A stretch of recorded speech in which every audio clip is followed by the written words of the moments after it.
Olá, sejam muito bem-vindos ao especial RNPSeg 22. Hoje vamos falar sobre o tema ransomware, também conhecido como sequestro de dados.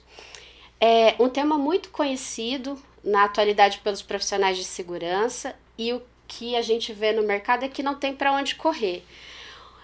Esse tipo de ataque, ele envolve a todos os tipos de empresas, seja ela de pequeno, grande ou médio porte, e o link que precisa ser feito nesse momento é que não é um risco da área de tecnologia, e sim um risco que envolve a todo o negócio. E quando ele se materializa, quando acontece, ele causa grandes problemas para toda a organização. Para hoje, nós temos convidados especialistas da área, o Marcelo Lau, o Marco Zide e o Ricardo Tavares. E para continuar esse nosso bate-papo, eu faço a primeira pergunta para o Marcelo. Como é que as empresas têm se tornado vítimas desse sequestro de dados? Como é que acontece para que elas sejam alvo desses atacantes? Cris, a coisa é muito simples.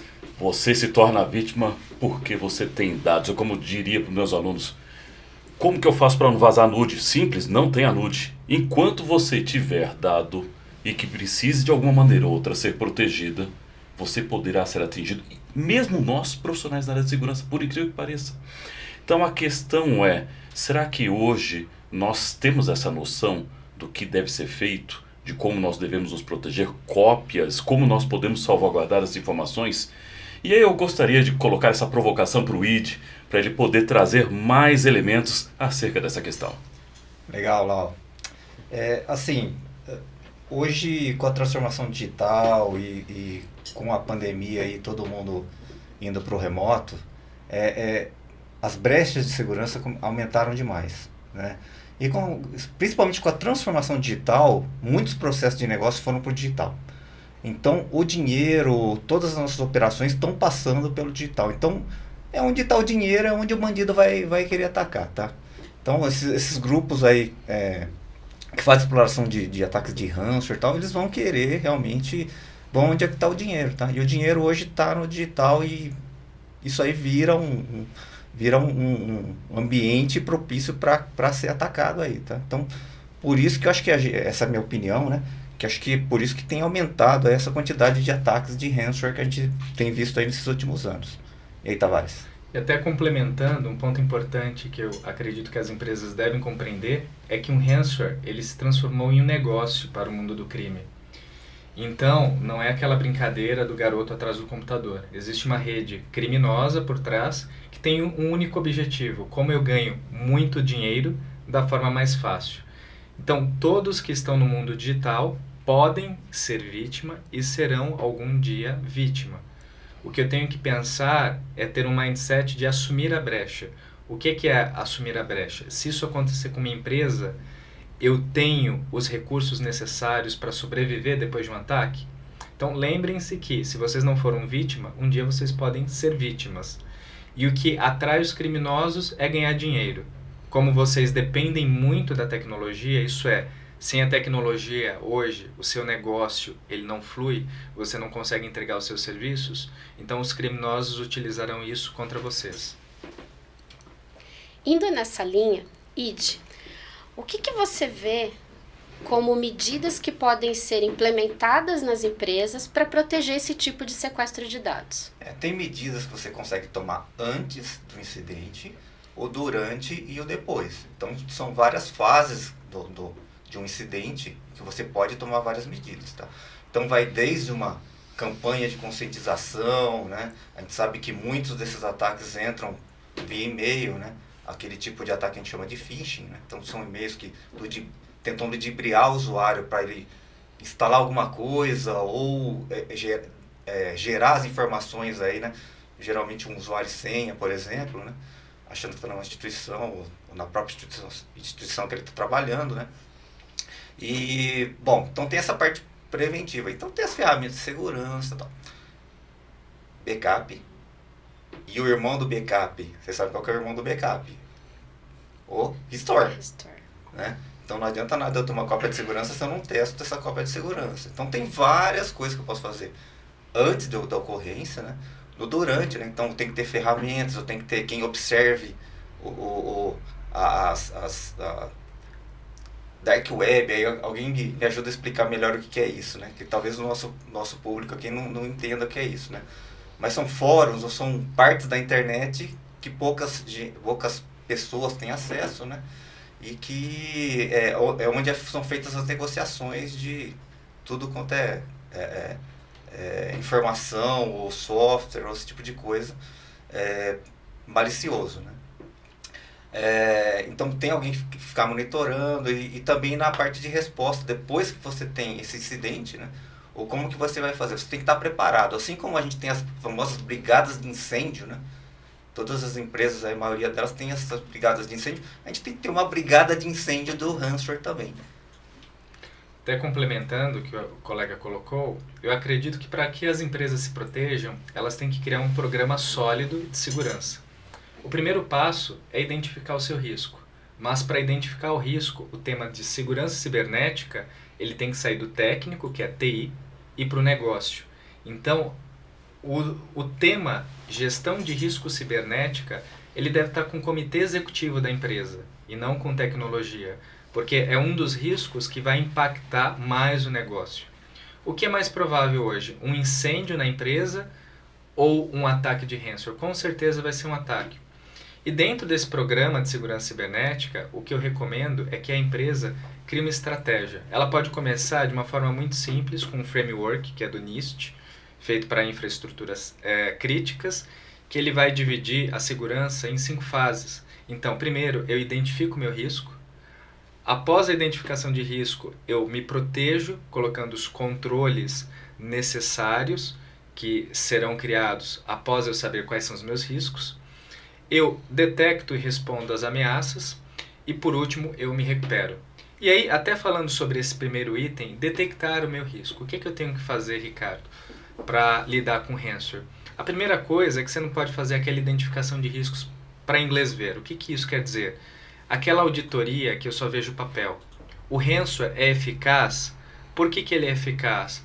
Porque ele ataca a empresa do mundo real. Então eu tenho que colocar controles para o mundo real. E a partir disso, a minha auditoria tem que ser baseada nas táticas, técnicas e procedimentos dos atores de ameaça. Não é aquele papel que eu tenho que ver.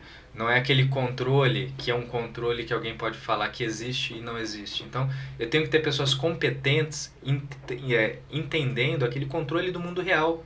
O hacker, ele não liga para papel, o hacker não liga para política e o hacker não liga para lei. A questão é, está implementado e funcionando ou não está implementado e funcionando? Então, temos que ter mais controles para o mundo real do que papel. Lau, quer complementar, por favor? Opa, Tavares, eu diria que tem uma questão muito importante que vocês disseram muito bem sobre a questão de incidentes, sobre a questão do negócio. E se nós falássemos que infraestruturas críticas podem ser afetadas do ponto de vista de segmentos de negócios, como setor de energia, setor de transportes, setores logísticos? Não precisamos ir muito longe. Não faz muito tempo, os Estados Unidos foi vítima de um ataque severo sobre dutos que permitiam, por exemplo, passar combustível. Isso operado por governo estrangeiro, na verdade, na suspeita de um governo estrangeiro estar envolvido. E a questão é saber, dentro de uma Deep ou Dark Web, que foi muito bem comentado inicialmente, nós temos todo um submundo interessado por ganhos financeiros. Inclusive, o crime organizado tem como hoje uma das vertentes a utilização de sequestro de dados para poder financiar o crime organizado como um todo. E aí talvez a questão seja a seguinte, talvez através de uma estrutura devidamente definida, se separando inclusive infraestruturas corporativas das infraestruturas de tecnologia para uma indústria, e aí eu estou falando de indústria, pode ser de diversos segmentos, né? Se eu estou num banco, eu separaria obrigatoriamente caixas eletrônicos da rede corporativa. Se eu estiver numa rede industrial, eu separaria a indústria do ambiente corporativo. E agora devemos estar temendo outra coisa, talvez até pior, com o 5G. Nós talvez tenhamos o início de casas inteligentes através da utilização de tecnologias como a IoT, Internet das Coisas. Você imagina estar na sua casa e não conseguir entrar nem para tomar um banho porque alguém não vai permitir que o interruptor se acenda? Então esta é uma questão que governos e iniciativa privada devem estar muito atentos, pois caso contrário, quem irá pagar por isso serão todos. Lá, essa coisa que você comentou de segmentar aí essas redes aí, é uma tendência muito forte que a gente vê, né? Então, essa segmentação, o mercado chamou de Zero Trust também, né? Então, essa segmentação, essa separação nesses ambientes de confiança, né? É uma coisa que está acontecendo muito e eu tenho a impressão que é muito gerado também por essas questões de ransomware. Porque antigamente, né, nos anos românticos, a gente tinha um firewall lá que protegia tudo, né? Isso não existe mais, né? Então o cara que fala que tem um firewall está protegido, né, não existe mais hoje isso, né? Então, eu acho que o grande problema é que os atores de ameaça hoje, eles se fazem por passar sobre algo confiável. O que é isso? Vocês imaginem que a empresa de vocês é um castelo. Então, nesse castelo, você colocou toda a sua segurança apontado para fora. Então, você criou um grande muro, colocou os arqueiros em cima do castelo com as flechas apontadas para a entrada, fez um fosso. Só que você precisa baixar aquela ponte levadiça para que os suprimentos entrem, para que visitantes entrem. E é assim que os atores de ameaça fazem hoje. Eles sabem quais são as tecnologias que as empresas possuem, sabem quais são todas as ferramentas de segurança. Só que as empresas investem muito na questão de evitar. Elas não assumem a brecha. No momento que o ator de ameaça entra, elas se perdem. Elas não têm capacidade de detecção e de resposta. Hoje eu acredito que uma das capacidades mais importantes na segurança, na verdade, são duas: detecção e resposta. Porque nunca você vai conseguir ter uma defesa 100%. Mas se você for capaz de detectar a ameaça, você vai poder responder e contê-la para mitigar ao máximo os danos da empresa. Então, onde que eu considero que as empresas têm que investir? Detecção e resposta, as principais capacidades no dia de hoje. E ainda devemos levar em consideração que os crimes atuais ainda levam um outro viés bem interessante. Além do sequestro, às vezes ocorre o vazamento. sim. Então, talvez mecanismos que sejam capazes de detectar um fluxo anômalo de informações sejam umas estratégias complementares, pois vítimas desse tipo de crime nem sempre sabem quais são as consequências que virão a posteriori. Nessa linha, qual é o principal ponto para uma equipe de resposta a incidente? Então, assim, é importante que as empresas já tenham essa estrutura definida. E depois, o que muda no tratamento de incidente para caso de ransomware? A capacidade mais importante, na verdade, o recurso mais importante é ter profissionais capacitados e treinados. Então, quando nós falamos sobre esse tema de detecção, resposta, o que mais falta hoje em dia são profissionais capacitados com a condição de entender um ataque cibernético do mundo real. Não adianta a empresa investir milhares de reais em ferramentas pensando que a ferramenta é a solução. A ferramenta não vai ser a solução. A ferramenta é um meio que vai ajudar no processo de detecção. Mas se eu não tiver pessoas que conheçam como um ataque acontece, as suas táticas, técnicas e procedimentos, aquilo que realmente o ator de ameaça realiza e não aquilo que a ferramenta me pede, eu não vou ter sucesso. Então eu começaria por montar um time com os conhecimentos necessários. Sim, agora com um time com os conhecimentos necessários, eu preciso ter playbooks de resposta. O que são playbooks de resposta? É entender quais são as condições de ameaças que podem me atingir, entender quais são os meus riscos e, a partir disso, criar planos realistas e detalhados para que eu tenha uma resposta adequada. No caso, um playbook de ransomware. Então, eu começo a partir do princípio de fazer uma emulação de ameaça. Isso não é um pentest. O que é uma emulação de ameaça? Eu vou entender o que os atores de ameaças realizam. Eu vou pegar os últimos ransomwares, os que mais estão atacando meu segmento, as empresas, e eu vou emular aquelas mesmas táticas, técnicas e procedimentos. E a partir disso, eu vou simular as respostas adequadas. Isso vai passar verticalmente na empresa. Diversas áreas vão ser capacitadas. Porque no mundo real, você não tem tempo de resposta. Seu time não vai ter tempo para olhar no Google e entender, olha, o que eu tenho que fazer? Eu tenho que treinar. Assim como vocês fazem aquele treinamento de incêndio, que vocês saem do prédio, o bombeiro organiza todos. No mundo real, para responder um ataque cibernético, eu tenho que treinar muitas vezes. Eu não vou ter tempo de, olha, eu tenho que saber qual servidor eu tenho que entrar, qual firewall eu tenho que entrar, eu tenho que ter tudo isso mapeado. Porque em um ataque, um ransomware em questões de segundo pode criptografar milhares de computadores. Então, a primeira etapa é detectar e responder. E outra coisa muito importante, o crime cibernético, ele acontece enquanto o pessoal de TI está dormindo, está no churrasco. Ele não vai acontecer em horário comercial, não é das 8 às 17.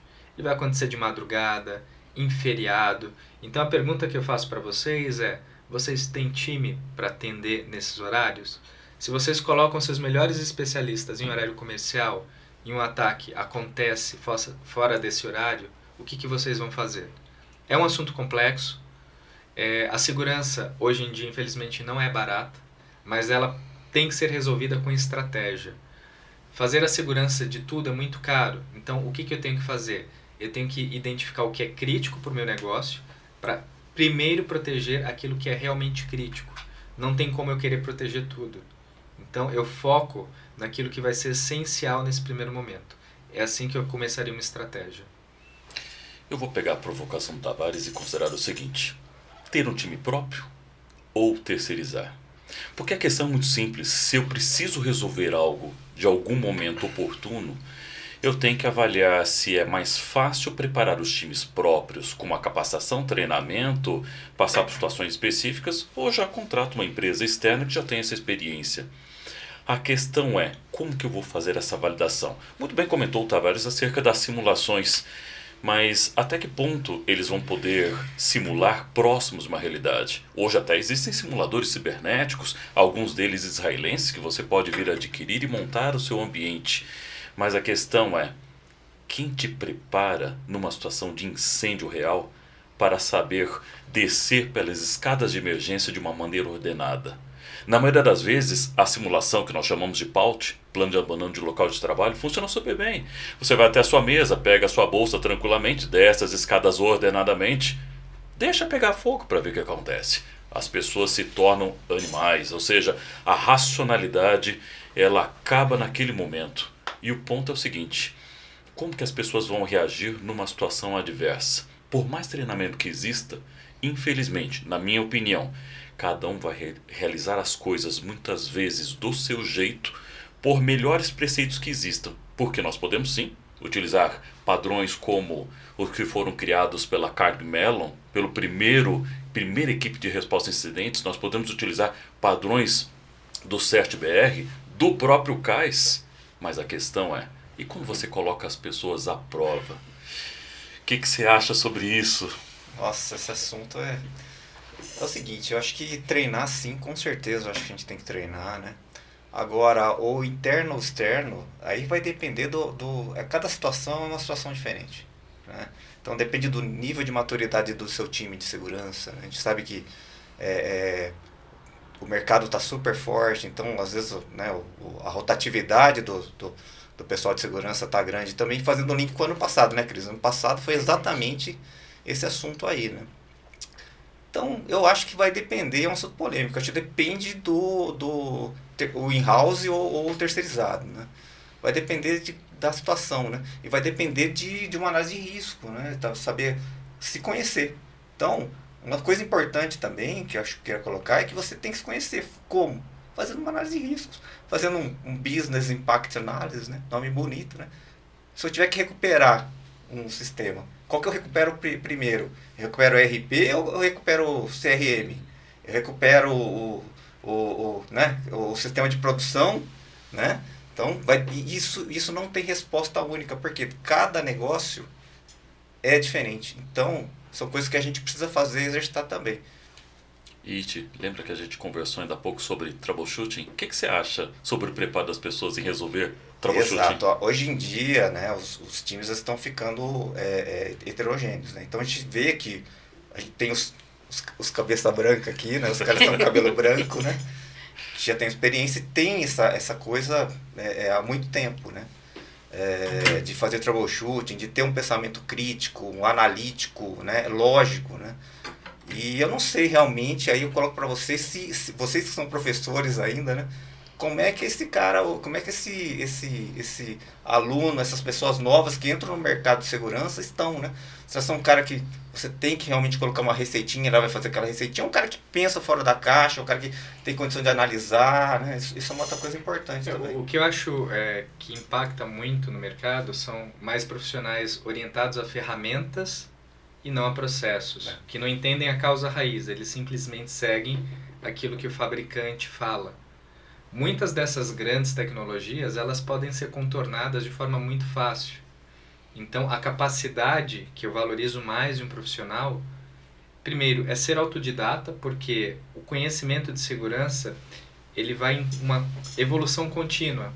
Então, a verdade de hoje não significa que será a verdade de amanhã. Então, a capacidade de você conseguir acompanhar essa evolução é extremamente importante. Outro ponto que eu vejo acontecendo muito nos profissionais da área de segurança é overburn. Então, muitos profissionais estão saindo da área porque existe muita demanda, até mesmo por falta de profissionais, e você, dependendo do segmento que você escolhe, como segmento de defesa, você se coloca em uma situação de guerra. Então, você sempre vai trabalhar, vai dormir pensando, olha, minha empresa pode ser atacada, está sendo atacada, eu tenho que procurar isso, procurar aquilo. Então, é uma situação que tem acontecido com muitos profissionais que eu tenho acompanhado. Então, o que a gente faz para a empresa? Poxa, eu preciso defender minha empresa. O que eu vejo, a solução é uma equipe mista, em que eu tenha profissionais de empresas terceiras, mas os profissionais estratégicos da área da segurança continuem sendo o da sua empresa. O que são profissionais estratégicos? São os profissionais que vão gerenciar os indicadores de segurança, são os profissionais que vão entender o negócio e ver se os controles aplicados são realmente factíveis. E o operacional, que é aquela defesa do dia a dia, o pessoal do monitoramento, colocar em empresas especializadas. Até mesmo porque vocês terão um custo-benefício melhor. Se você deixar isso em uma empresa terceira, a empresa ela tem um volume que vai justificar isso, que vai permitir, por exemplo, gerenciar o turnover de profissionais, gerenciar treinamento dos profissionais. Então, em médio prazo, vocês terão inclusive economias. Tá? Mas eu acredito sempre que vocês devam ter pessoas estratégicas de segurança dentro da empresa. Lau, quer complementar, por favor? Pois é, nessa questão de indicadores me fez lembrar de uma coisa bem interessante. Será que as pessoas são vistas só quando o leite derrama? Porque é que nem uma faxineira. A faxineira se mata de trabalhar, deixa os lugares assim super limpos, mas basta um copo quebrado ou um lugar com pó que nós vamos falar o seguinte: por que eu estou pagando o seu salário? Por que eu estou realmente mantendo esse time se ele não faz algo? Eu diria o seguinte: a segurança ela é muito bem vista quando as coisas não acontecem. Mas quando elas ocorrem e se concretizam, normalmente ocorre o escarcéu dentro da área de segurança. E aí vai aquela frase: quem não é visto não é lembrado. Se você somente vier a tratar um processo de resposta a acidentes, mostrando aquilo quando acontece de uma maneira negativa e não mostra as ações proativas, você não tenderá a ganhar respeito pela auto-administração, porque você tem que dar payback. Exato. Os indicadores são muito importantes, né? E esses indicadores que fazem sentido para o negócio. Então, concordo com vocês dois, assim, plenamente. Essa questão de indicadores é muito importante mesmo. Nessa linha, e caminhando já para o nosso final aqui, Ide, Oi. conselho para uma alta gestão em relacionado a um ataque de ransomware. Quais seriam os principais passos? 5 passos, resumidamente. Nossa, que complexo, hein? Só 5 passos assim, né? É porque tem 5 para o Tavares e 5 para o Lau. Olha, alta gestão, né? Eu acho que uma análise de risco, a gente começou por isso aí, eu acho que não tem como fugir disso. E é se conhecer, porque quando tem esse incidente do ransomware, você tem que ter uma lista de o que recuperar primeiro. Então, quantos sistemas tem todas as empresas? Você tem que ter uma lista, você tem que saber o que você tem que voltar, porque você vai ter que priorizar as coisas. Né? Você está com tudo parado, você vai voltar backup do que primeiro? Né? Então, ter um business impact analysis, né? Não precisa ser um negócio tão assim, mas olha, qual que é a ordem de prioridade que eu tenho? Tá? Então, essa é uma coisa que eu acho que é importante, né? Sei lá, e preparar a resposta, preparar como responder, estar preparado realmente, quando tem um incidente, ter um fluxo que não tenha, seja fluxo, que seja fluido. Não sei se é isso, mas realmente, né, quando a gente não está treinado, dá aquela sensação que a gente está batendo cabeça, né? Então, e isso é uma coisa que se aperfeiçoa, né, com várias iterações. Então você tem que treinar, tem que ver. Eu vou ficar em duas só, mas olha, são essas duas aí que eu gostaria de deixar aí para o nosso público hoje. E até complementando, o que eu acredito que seja mais importante, em primeiro lugar, são os gestores compreender que a segurança cibernética tem que fazer parte da gestão de risco corporativa. Então, se vocês não apoiarem um programa de segurança cibernética, a empresa não vai ter força para criar os controles necessários. Então, esse é o ponto 1. Ponto 2 é a criação do programa de forma consistente. O que é a criação de um programa de forma consistente? É vocês fazerem uma análise de risco, como foi colocado, só que de forma realista. Não aquela análise de risco que vão olhar papéis, mas análise de risco que vocês façam imersão nos controles da empresa para testar, assim como um ator de ameaça testaria. Então, o que um ator de ameaça pode utilizar da empresa? Conscientização. O grande problema é o fator humano. Por melhor as tecnologias que implementemos hoje, o fator humano pode contornar essas tecnologias. Então, todos da empresa têm que entender que a responsabilidade de segurança também são deles, não é apenas de TI. Quando eu falo isso é porque nós tivemos um conhecimento que nos preparou para o mundo físico na segurança. Nossos pais nos treinaram para isso. Olha, eu tenho que trancar a porta antes de sair, eu tenho que atravessar a rua e olhar para os dois lados, não posso falar com estranhos, tenho que ter um seguro do meu carro. Mas ninguém associou isso para o mundo digital. Se eu não posso falar com estranhos, porque eu tenho tantos amigos nas redes sociais, pessoas que eu não conheço. Olha, eu tenho que colocar um alarme no meu carro, mas por que eu não invisto em colocar no meu computador? Então, a conscientização é justamente para capacitar as pessoas.